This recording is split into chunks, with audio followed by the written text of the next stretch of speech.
بسم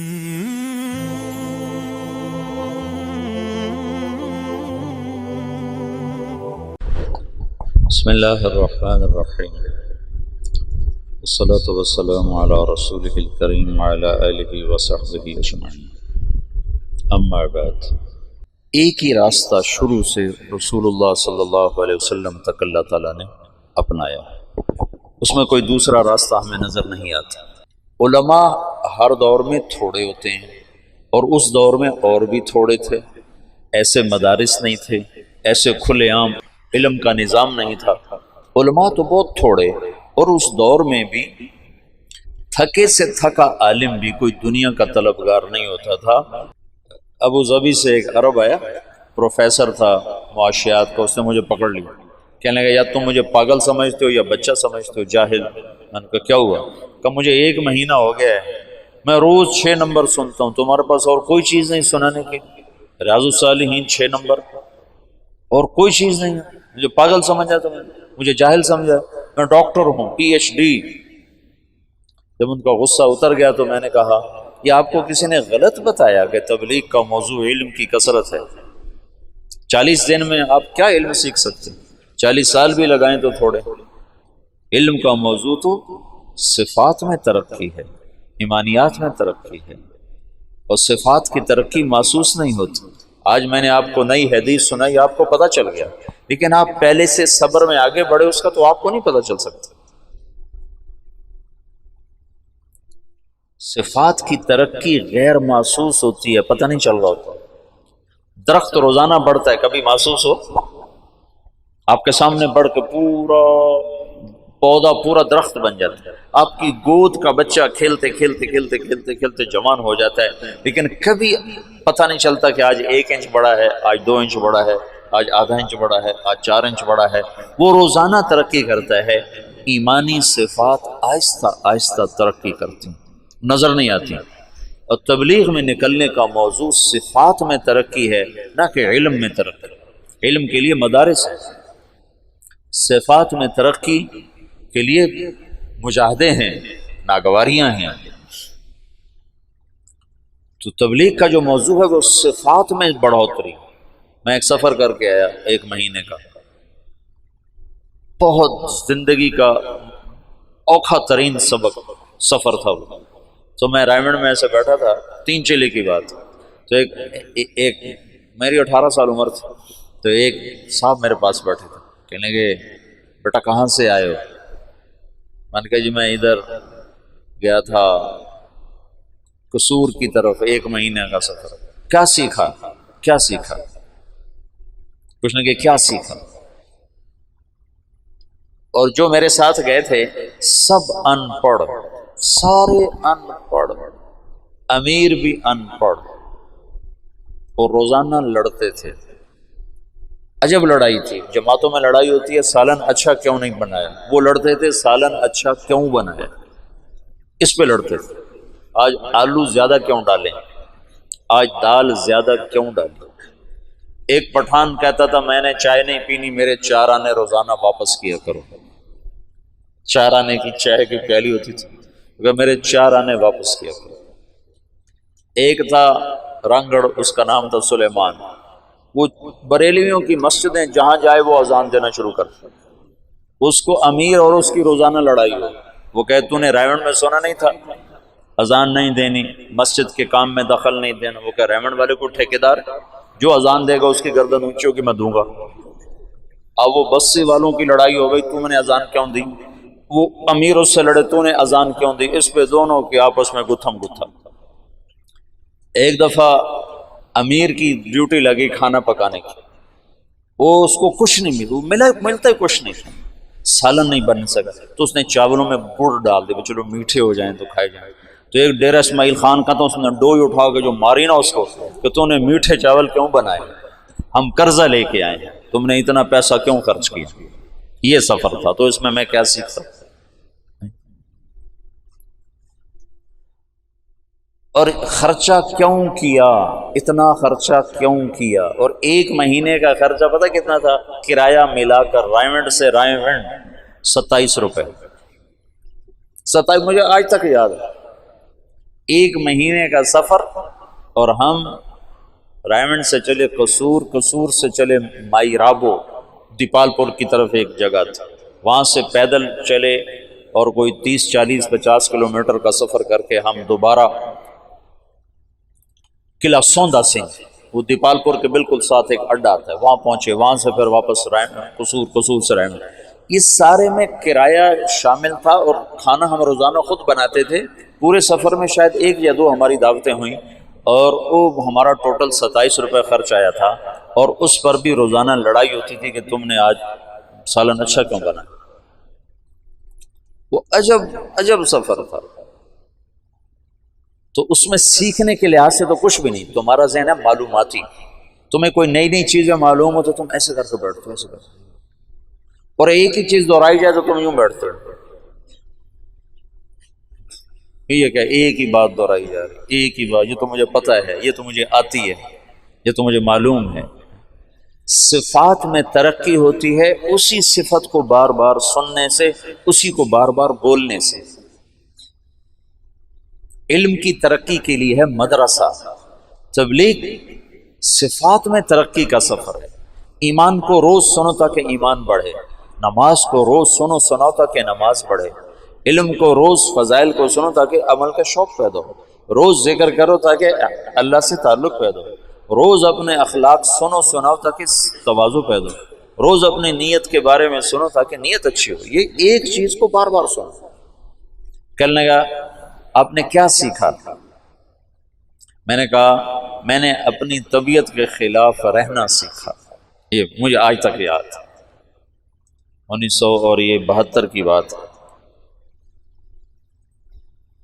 میں نے کہا میں نے اپنی طبیعت کے خلاف رہنا سیکھا، کہ وہ 1 مہینہ میرا 1 منٹ دل نہیں چاہتا تھا ان کے ساتھ وقت گزارنا، کیونکہ میں کالج سے نکلا، میں نے ان کو دیکھا سارے ان پڑھ دیہاتی، تو میرے جی میں آیا یہ مجھے کیا سکھائیں گے، ان سے تو پہلے ہی زیادہ میں جانتا ہوں، معلوماتی ذہن، معلوماتی۔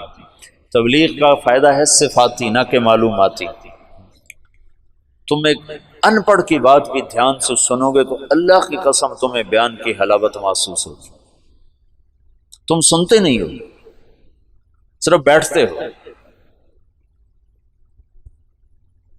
وہ کہنے لگا آپ نے بہت بڑی چیز سیکھی، ماشاءاللہ ماشاءاللہ، آپ نے بہت بڑی چیز سیکھی۔ مجھے نہیں خبر وہ کون تھے، ایسے مہمانوں میں تھے۔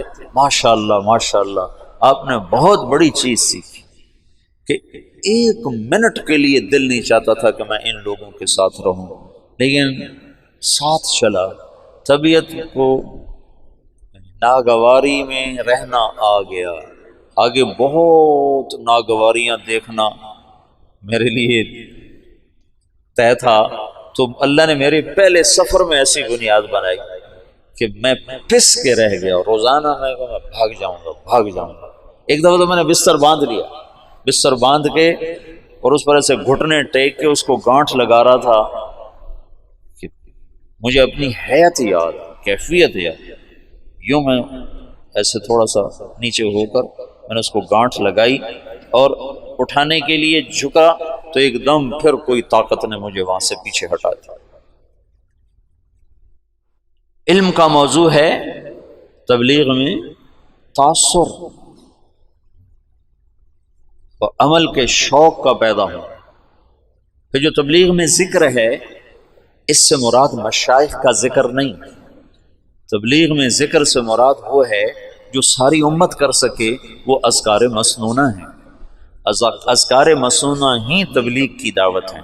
تبلیغ میں کوئی ایسی دعوت نہیں ہے جس پر امت جمع نہ ہو سکے، اور امت کے جمع ہونے کے لیے صرف تبلیغ کا کام، صرف سنت الرسول ہے۔ اس میں بھی علمی طور پر، فقہی طور پر اختلاف پیدا ہو گئے فروعی درجے میں، تو کہاں اتفاق ہو سکتا ہے بات کے اذکار میں؟ صبح شام کی دعائیں یہ ذکر ہے، اذکار مسنونہ یہ ذکر ہے، موقع کی دعا یہ ذکر ہے، قرآن کی تلاوت یہ ذکر ہے، دعا یہ ذکر ہے، اور اللہ کا دھیان بذات خود ذکر ہے۔ ذکر سے مراد مشائخ کا ذکر نہیں ہے کہ چشتیہ کا اور ہے، نقشبندی کا اور ہے، قادری کا اور ہے، سہروردی کا اور ہے، پھر کوئی اس کو رد کرتا ہے، کوئی اس کو رد کرتا ہے، لیکن مسنون ذکر کو کون تیسرا کلمہ پڑھو بھائی، کون کہے گا کہ یہ غیر اولا ہے اور یہ اولا ہے؟ درود شریف پڑھو، استغفار پڑھو۔ اس میں مولا منظور نعمانی رحمۃ اللہ علیہ نے لکھا ہے کہ کتنے ظلم و ستم کی بات ہے کہ مشائخ کے ذکر کو ذکر سمجھتے ہیں اور رسول اللہ کے بتائے ہوئے ذکر کو ذکر ہی نہیں سمجھتے، اور مشائخ کا ذکر کرنے کے لیے تو اہتمام سے بیٹھتے ہیں اور رسول اللہ کا ذکر کرنے کے لیے اہتمام ہی نہیں کرتے، حالانکہ مشائخ کے ذکر میں ولایت کا نور ہے اور میرے نبی کے بتائے ہوئے ذکر میں نبوت کا نور ہے۔ کہاں نور نبوت، کہاں نور ولایت، کہاں سورج، کہاں ستارہ؟ ستارہ تو نظر ہی نہیں آتا۔ میں صبح شام کی دعاؤں کا اہتمام کرتا ہوں، جب سے میں نے ادب المفرد پڑھی 1974 سے۔ مولانا نذر الرحمان صاحب نے ارشاد فرمایا کہ بچوں یہ وقت ہے، ابھی یاد کر کے پڑھنا شروع کرو، تمہیں شیطان کہے گا جب فارغ ہو جائیں گے نا پھر یاد کر کے پڑھیں گے، پھر تم ساری زندگی نہ پڑھ سکو گے۔ جیسے کئیوں کو شیطان یہ چکر دے سکتا ہے جب فارغ ہو جائیں گے نا پھر تبلیغ کریں گے، پھر تم تبلیغ سے فارغ ہو جاؤ گے، تبلیغ کے نہیں ہو، نہ علم کے ہوگے نہ تبلیغ کے ہوگے۔ تو میں نے صبح شام کی دعاؤں کا اہتمام شروع کر دیا، لیکن موقع موقع کی دعا میرے ذہن سے ذہول تھا، میں نہیں پڑھا کرتا تھا۔ ہاں باقی تسبیحات کا، تلاوت کا اہتمام تھا۔ جب میں مولانا سعید خان صاحب کی صحبت میں آیا تو میں نے دیکھا کہ وہ شخص چلتا پھرتا ذکر تھا، ہر موقع کی دعا، ہر موقع کی دعا۔ تو پھر میں اس کے بعد موقع موقع کی دعائیں، مجھے اللہ کا فضل ہے بہت سی یاد تھیں، کچھ یاد نہیں تھیں، تو پھر میں نے اس کا، ان کو دیکھ کر مجھے یہ تو میں ان کے ساتھ ایسے داخل ہوا۔ 1985 میں وہ تشریف لائے پاکستان، ان کو سعودی حکومت نے ان سے وہاں کی سعودی جنسیہ نیشنلٹی واپس لے لی، ان سے تحریر کروا رہے تھے کہ تم لکھو کہ میں تبلیغ نہیں کروں گا۔ ان کا میں یہ نہیں لکھتا، کہ پھر ہمارا پاسپورٹ واپس کرو، ان کا یہ تمہارا پاسپورٹ۔ تو انہوں نے اسی وقت ان کو جہاز پہ چڑھا دیا، تو یہاں کراچی میں ان کو انہوں نے بھیج دیا۔ تو ہمارے دوستوں نے اسی دن ایک ہفتے کے اندر اندر ان کا شناختی کارڈ، پاسپورٹ بنوا کر ان کو پاکستانی شہریت دلوا دی۔ تو ان کو تو اس کا ساری زندگی رنج رہا کہ میرا مدینہ چھوٹ گیا، لیکن ہمیں بہت بہت نفع ہوا، اور ہمیں سے مراد میں نہیں، لاکھوں انسانوں کو ان سے نفع ہوا ان کے اس ہجرت کے سفر کی وجہ سے۔ اگرچہ ان کی واردات تھیں کہ میں ایک دفعہ قطر میں ہم اکٹھے بیٹھے تھے تو بڑے ایسے یوں کر کے بیٹھے ہوئے تھے، تو بھائی واصف کہنے لگے مولانا بڑے غمگین نظر آ رہا ہے۔ میں نے کہا ہاں چہرہ تو ایسے ہی نظر آ رہا ہے۔ تو واصف منظور نے پوچھا حضرت کیا بات ہے، آپ بڑے غمگین نظر آ رہے ہیں؟ فرمانے لگے مدینہ یاد آ رہا ہے۔ تو اللہ نے ان کو مدینے کی موت عطا فرمائی، معجزانہ معجزانہ اعجاز تھا وہ ان کا مدینے میں رہنا۔ اوہو، میں ان کے ساتھ آ رہا ہوں، مسجد سے ہم آ رہے ہیں تو عربوں کے کمرے میں ایک کمرہ ان کے لیے تھا۔ پہلے تو ایک کونے میں ان کو بٹھا دیا تھا، پھر اس کے بعد ایک کمرہ ان کے لیے بنایا، اس میں ان کو رکھا۔ تو وہ اس کمرے میں داخل ہونے لگے۔ اب مسجد سے نکل کر عربوں کے کمرے میں جب داخل ہوئے تو ان کا اللہم انی اسألک خیر المولج و خیر المخرج، بسم اللہ ولجنا بسم اللہ خرجنا وعلی اللہ ربنا توکلنا۔ میں نے جب یہ سنا تو مجھے ایک کرنٹ لگا کہ یہ شخص ہر موقع پر دعا پڑھتا ہے، ہر موقع پر جو دعا مسنون تھی ایک دم ان کے منہ سے نکلتی تھی۔ اس کو تبلیغ میں ذاکر کہتے ہیں، یہ ہے ذکر والا۔ ایک عالم نے مولانا سعید خان صاحب کو خط لکھا کہ میں ذکر کو، تعلیم کو، تبلیغ کو جمع کر کے چل رہا ہوں۔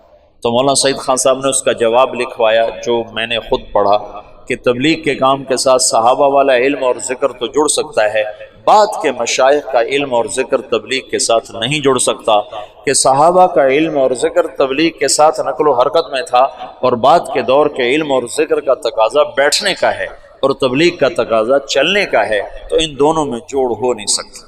حضرت رائے پوری رحمۃ اللہ فرمایا کرتے تھے میرا تمہارا جوڑ کیسے بیٹھ سکتا ہے؟ میں کہتا ہوں بیٹھو بیٹھو بیٹھو، تم کہتے ہو نکلو نکلو نکلو، میرا تمہارا جوڑ کیسے ہو سکتا؟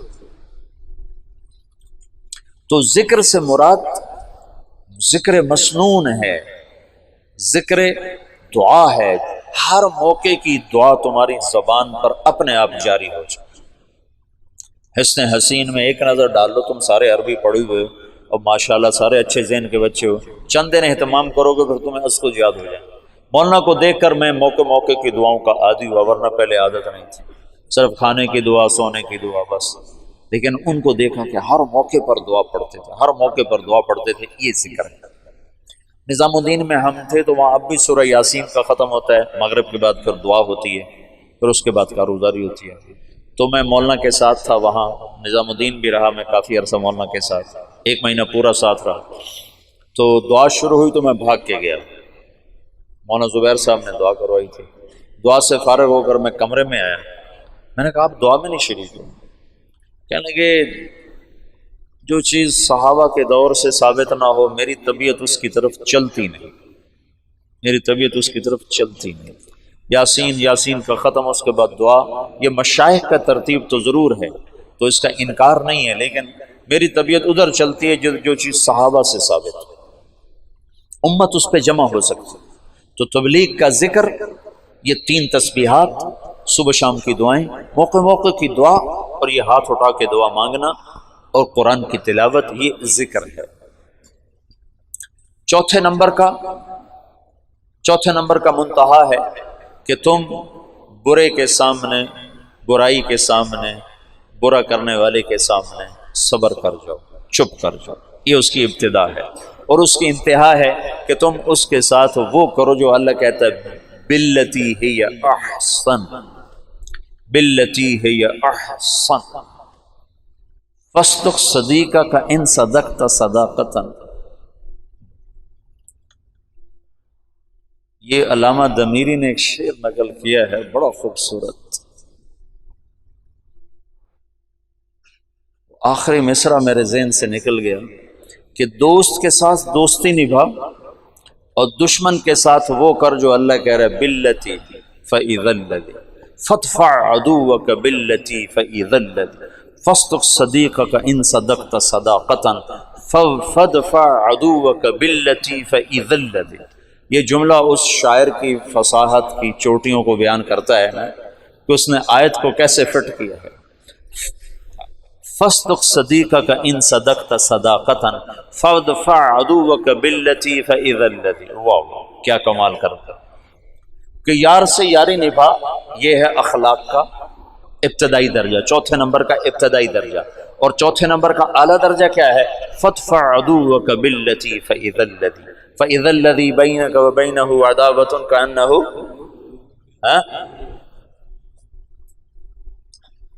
چوتھا درجہ ہے وصبر، آخری درجہ ہے وصبر علی ما یقول، علی ما یقول، علی یوں ہے، یوں ما یقولون، ما یقولون، کیا مطلب ہے؟ تم یہ نہیں کہہ سکتے میں کتنا صبر کرتا، میں بھی تو انسان ہوں، میں کہاں تک جواب نہ دیتا، میں کہاں تک چپ رہتا۔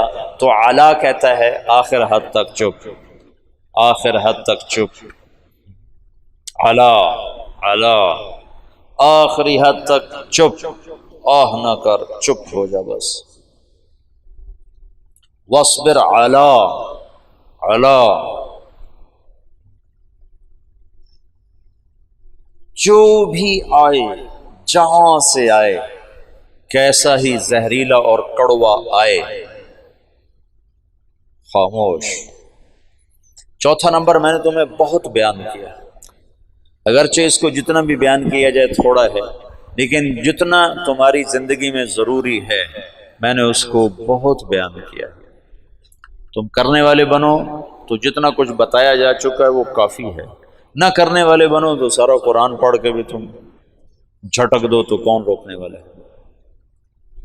کہ انسان کی خوبصورتی اس کے اخلاق کے ساتھ، اور یاد رکھنا ہمیشہ، میں نے تمہیں کئی دفعہ بتایا، اخلاق بد اخلاقی سے جنم لیتے ہیں، اخلاق بد اخلاقی سے جنم لیتے ہیں۔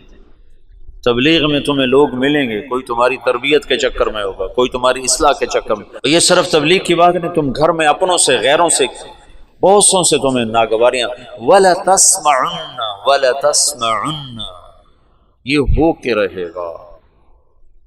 وَلَتَسْمَعُنَّ مِنَ الَّذِينَ أُوتُوا الْكِتَابَ وَالَّذِينَ أَشْرَكُوا أَذًى كَثِيرًا اذن کثیرا۔ اب اوت الکتاب اور اشرکو کو نکال دو، اپنوں کو یہاں کھڑا کر دو۔ اپنوں سے تمہیں سننا پڑے گا، اپنے سے چھوٹے سے بھی، بڑے سے بھی، برابر سے بھی، آشنا سے بھی، نا آشنا سے بھی۔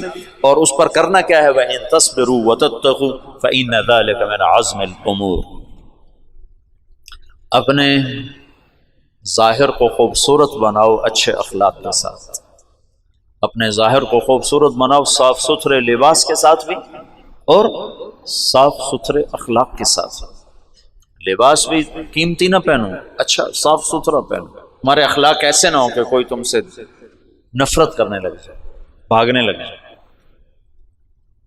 پانچواں نمبر تصحیح نیت ہے۔ مولانا الیاس صاحب کے الفاظ دیکھو، تصحیح النیہ، تصحیح باب تفعیل سے ہے جس میں تکرار ہوتا ہے، اور تکرار کا مطلب یہ ہے کہ کبھی بھی تم اخلاص کا دعویٰ نہیں کر سکتے، یہ ہر وقت بگڑتا ہے، تم ہر وقت ٹھیک کرتے رہتے ہو۔ تصحیح، ہر وقت ٹھیک کرتے رہنا اپنی نیت کو، کہ یہ مختلف شکلوں میں آ کر بگڑتی رہتی ہے، بگڑتی رہتی ہے، بگڑتی رہتی، تم ہر وقت اسے ٹھیک کرتے رہو، کرتے رہو، کرتے رہو۔ تو اخلاص کا ادنا درجہ یہ ہے کہ جب ریاکاری کا دھیان آئے تو تم استغفار کر کے اسے ٹھیک کرو، اور اعلیٰ درجہ یہ ہے کہ اللہ کے سوا کوئی تمہاری نظروں میں نہ جچے نہ سمائے۔ جب یہ فتوحات صحابہ کا دور آیا نا، حیات الصحابہ میں ہم پڑھ رہے تھے، تو مولانا ظاہر شاہ صاحب فرمانے لگے، یہ بتاؤ اتنے ملک فتح ہوئے، اتنا مال غنیمت آیا، تو ان میں اخلاص باقی کیسے رہا ہو، کیسے رہا ہو؟ تو اپنے طور پر ہم کوئی دلیلیں دینے لگے، لیکن کوئی بات وزنی سمجھ میں نہ آئی۔ پھر مولانا نے ہمیں ایک مثال دی، مثال کہ ایک آدمی جب بھینس خریدنے جاتا ہے تو دودھ پہ اس کی نظر ہوتی ہے، حالانکہ گوبر کا بھی بہت فائدہ ہے۔ اب ہم نے تو گوبر سے وہاں اپنا گیس کا پلانٹ چلایا ہوا ہے، ہمارے دیرے میں جتنی وہ چولہے میں آگ جلتی ہے وہ لکڑی کی نہیں ہے، ہمارا وہ پیچھے 7 بھینسوں کا باڑا ہے، تو اس میں ہم نے وہ گوبر کا پلانٹ لگایا ہوا ہے، اس میں روزانہ 2 من گوبر ڈالتے ہیں، 2 من پانی ڈالتے ہیں، سارا دن ہمارا چولہا جلتا ہے اللہ کے فضل سے، سارا دن وہاں اس گیس سے ہمارے کھانے پکتے ہیں، مہمانوں کی سیوا ہوتی ہے۔ تو گوبر بھی فائدے دے رہی ہے، لیکن دودھ لینے بھینس خریدنے والا بھول کے بھی نہیں پوچھتا گوبر کتنا دیتی، کوئی پوچھتا ہے کہ دودھ کتنا دیتی؟ ان کا یہ 10 سر دیتی، کہاں ٹھیک ہے لے لو۔ یہ سدھپور گئے تو وہاں ایک الیاس نوجوان ملا کہ میں نے ایک بھینس مقابلے میں پیش کی، پورے پاکستان میں اول آئی میری بھینس، اس نے 34 کلو دودھ دیا، تو پورے پاکستان میں اول ہے۔ 4 لاکھ میں بھی اسے نہیں بیچا، 4 لاکھ میں بھی نہیں بیچا۔ تو جو بھینس لینے جاتا ہے وہ صرف دودھ پہ نظر رکھتا ہے۔ صحابہ پر آخرت اتنی کھل گئی تھی کہ ان کی اور نظر جاتی ہی نہیں تھی کسی طرف، اس قدر آخرت مستحضر ہو گئی تھی۔ تو نیت ہر وقت بگڑتی ہے، لہذا تصحیح تصحیح تصحیح، عمل سے پہلے، عمل کے درمیان، عمل کے بعد، یا اللہ تو قبول کر لے، اس قابل نہیں۔ تبلیغ کا ابتدائی درجہ یہ ہے کہ یہ جو ادنا درجے کی نقل و حرکت ہے، چلہ، سال، 7 مہینے، 4 مہینے، 2.5 گھنٹے سے روزہ، یہ تمہارے معمولات میں شامل ہو، اور اعلیٰ درجہ یہ ہے کہ تمہیں دین کے مٹنے کا درد نصیب ہو، اور سارے عالم میں اسے زندہ کرنے کی تڑپ تمہیں اللہ تعالیٰ نصیب فرما دے۔ جو مولانا الیاس صاحب نے فرمایا، اس کام سے 2 باتیں چاہتا ہوں، ایک اندر ایک باہر۔ اندر یہ چاہتا ہوں کہ اللہ پر مر مٹنے کے سوا اور کوئی جذبہ نہ ہو، اور باہر یہ چاہتا ہوں کہ اللہ کے پیغام کو لے کر ساری دنیا نگر نگر پھرنے کی شکلیں اللہ تعالیٰ قائم فرماتے ہیں۔ تو اس وقت کے تمام فتنوں کے لیے اللہ نے اس دعوت کو کھڑا کیا ہے، اس کی سادگی نے اس کی قوت پر پردہ ڈالا ہوا ہے، اس کی سادگی نے اس کی وسعت پر پردہ ڈالا ہوا ہے۔ اس کی سادگی نے اس کی عالمگیری پر پردہ ڈالا ہوا، بہت سادہ سا نظر آتا ہے۔ آج دعوت کا دور ہے، آج ہدایت کا نظام دعوت کے ساتھ چل رہا ہے کہ چند گھنٹوں میں لوگوں کی زندگی ایسے تبدیل ہوتی ہے کہ دیکھنے والے بھی حیران ہوتے ہیں کہ کیا ان کے پاس بڑھیا تھی جو ان کو سونگائی اور یہ اس طرح ان کی زندگیاں بدل گئی۔ تو جو سودا مارکیٹ میں بک رہا ہو، ہر تاجر اسی کو لانے کی کوشش کرتا ہے۔ تو اس وقت تبلیغ کا سودا مارکیٹ میں بک رہا ہے، اسی کو بڑھانے کی کوشش کرو تاکہ تمہارا قیامت کے دن اجر بھی بڑھے، اللہ کا قرب بھی بڑھے، اللہ کے رسول کی محبت بھی بڑھے، تم انسانیت کی ہدایت کا ذریعہ بن کے قیامت کا دن اٹھو، تو یہ زیادہ بہتر ہے۔ تو یہ میں ایک تسلسل کے ساتھ پچھلے کوئی 8 دن تم سے بات کرتا رہا، یہ اختتامی مجلس تھی۔ یہ اتنا بڑا مضمون ہے کہ مولانا الیاس صاحب رحمۃ اللہ علیہ اس کو 18 برس بیان کرتے رہے، نہ ختم ہوا۔ مولانا یوسف صاحب 21 برس بیان کرتے رہے، نہ ختم ہوا۔